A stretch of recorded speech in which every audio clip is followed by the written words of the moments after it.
जिंदगी का ये हुनर भी आजमाना चाहिए। जंग अगर अपनों से हो तो हार जाना चाहिए। पसीना उम्र भर का उसकी गोद में सूख जाएगा। हम सफ़र क्या चीज़ है ये बुढ़ापे में समझ आएगा। गुरु प्यारी साध संगत जी, बड़े प्यार से कहिए धन निरंकार जी। साध संगत जी, दास आप सभी महापुरुषों के लिए प्रार्थना करता है कि हे सद्गुरु माता जी, आप अपने भक्तों को खुश रखें, प्रसन्न रखें, इन्हें किसी भी वस्तु की कोई कमी महसूस ना हो। इन्हें सेवा सिमरन सत्संग देते रहें और अपने चरणों से लगाए रहें। साध संगत जी, आज के साखी का नाम है सभी मनुष्य को अपने अपने भाग्य प्राप्त होते हैं। साध संगत जी, एक मनुष्य ने नारद मुनि से पूछा, मेरे भाग्य में कितना धन है? नारद मुनि ने कहा, भगवान विष्णु से पूछकर मैं कल आपको बताऊंगा।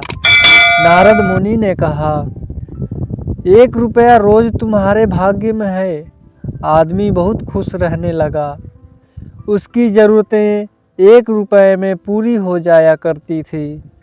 साध संगत जी, एक दिन उसके मित्र ने कहा, मैं तुम्हारी सादगी जीवन और खुशी देख कर के मैं बहुत प्रभावित हुआ हूँ और अपनी बहन की शादी तुम्ही से करना चाहता हूँ। आदमी ने कहा, मेरी कमाई तो सिर्फ 1 रुपये रोज की है। इसको ध्यान में रखना, तभी अपनी बहन की शादी हमसे करना। इसी में से ही गुजर बसर करना पड़ेगा तुम्हारी बहन को।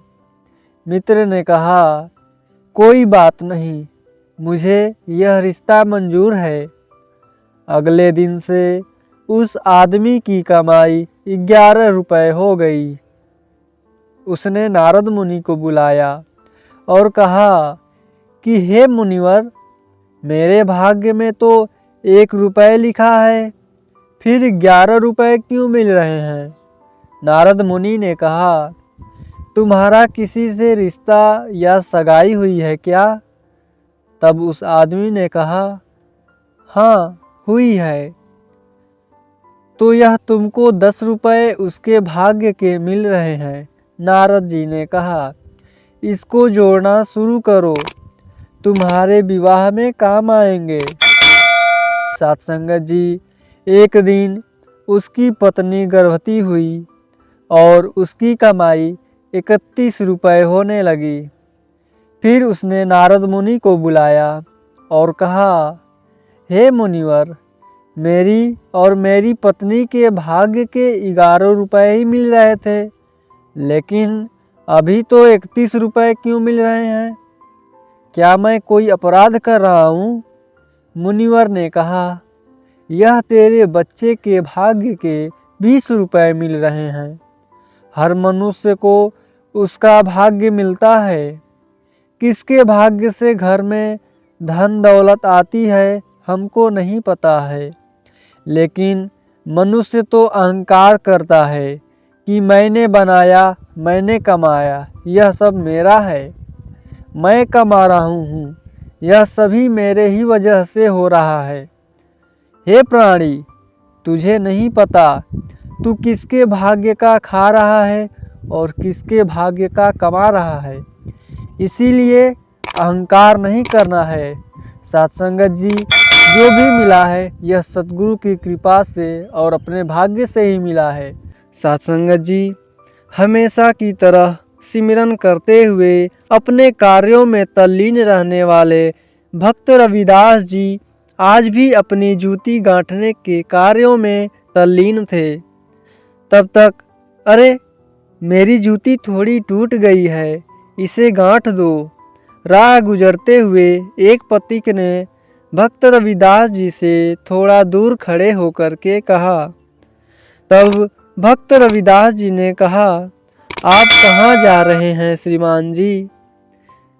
तब पथिक ने कहा, मैं माँ गंगा स्नान करने जा रहा हूँ। तुम चमड़े का काम करने वाले क्या जानोगे गंगा जी के दर्शन और स्नान का महात्म्य। सत्य कहा श्रीमान, हम मलिन और नीच लोगों के स्पर्श से पावन गंगा भी अपवित्र हो जाएगी। आप भाग्यशाली हैं जो तीर्थ स्नान को जा रहे हैं, भक्त रविदास जी ने कहा।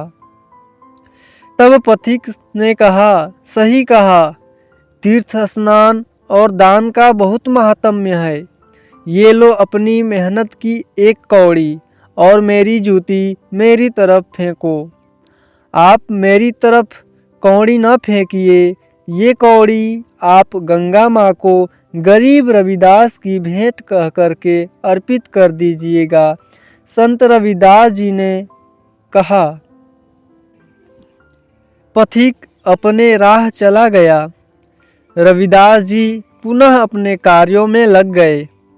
अपने स्नान ध्यान के बाद जब पथिक गंगा दर्शन कर घर वापिस चलने लगा तो उसे ध्यान आया, अरे उस शूद्र की कौड़ी तो गंगा जी के अर्पण ही नहीं की, नाहक उसका भार मेरे सिर पर ही रह जाता।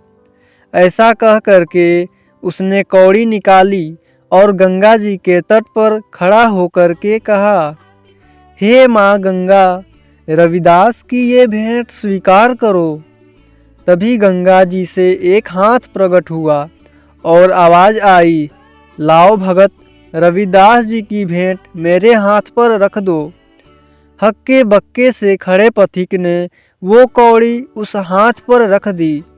हैरान पथिक अभी वापिस चलने को था कि उसे पुनः उसी वही स्वर में एक आवाज़ सुनाई दी, पथिक, ये भेंट मेरी तरफ से भगत रविदास जी को दे देना। गंगा जी के हाथ में एक रत्न जड़ित कंगन था। वह हैरान पथिक वो कंगन को लेकर के अपने गंतव्य को चलना शुरू किया। उसके मन में ख्याल आया, रविदास जी को क्या मालूम कि माँ गंगा ने उसके लिए कोई भेंट दी है। अगर मैं ये बेशकीमती कंगन यहाँ रानी को भेंट दूँ तो राजा मुझे धन दौलत से मालो माल कर देगा। ऐसा सोचकर उसने दरबार में जा कर के वह कंगन रानी को भेंट कर दिया।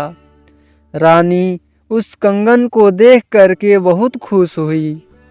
अभी वो अपने मिलने वाले इनाम की बात को सोच ही रहा था कि रानी ने अपने दूसरे हाथ के लिए भी एक समान दूसरे कंगन की फरमाइश राजा से कर दी। पथिक, हमें इसी तरह दूसरा कंगन चाहिए, राजा बोला। आप अपने राज जौहरी से ऐसा ही दूसरा कंगन बनवा लीजिए, पथिक ने राजा से बोला।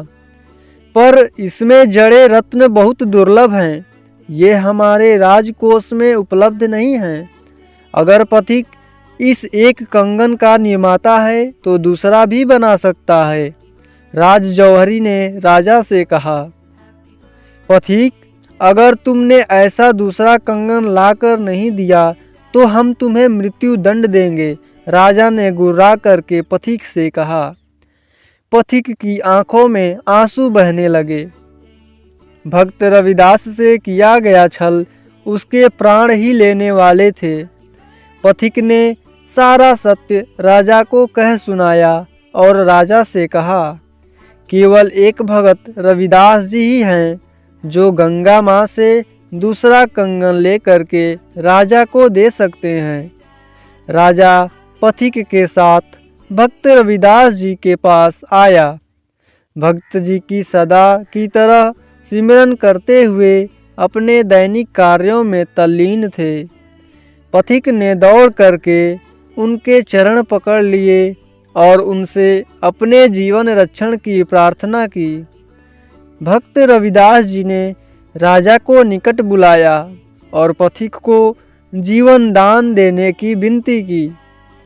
राजा ने जब पथिक के जीवन के बदले में दूसरा कंगन मांगा तो भक्त रविदास जी ने अपनी नीचे बिछाई चटाई को हटा करके राजा से कहा, आओ राजन, और अपना दूसरा कंगन इसमें से पहचान लो। राजा जब निकट गया तो क्या देखता है, भगत जी के निकट जमीन पारदर्शी हो गई है और उसमें बेशकीमती रत्न जड़ित असंख्य ही कंगन की धारा अविरल बह रही है। पथिक और राजा भगत रविदास जी के चरणों में गिर गए और उनसे क्षमा याचना करने लगे। साधुसंगत जी प्रभु के रंग में रंगे हुए महात्मा लोग, जो अपने दैनिक कार्य करते हुए भी प्रभु का नाम और सुमिरन करते हैं, उनसे पवित्र और बड़ा कोई तीर्थ नहीं है। उन्हें तीर्थ वेद शास्त्र क्या व्याख्यान करेंगे, उनका जीवन ही वेद है और उनके दर्शन ही तीर्थ हैं।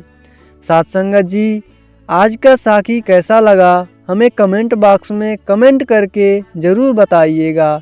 साधुसंगत जी बड़े प्यार से कहिए, धन्य निरंकार जी।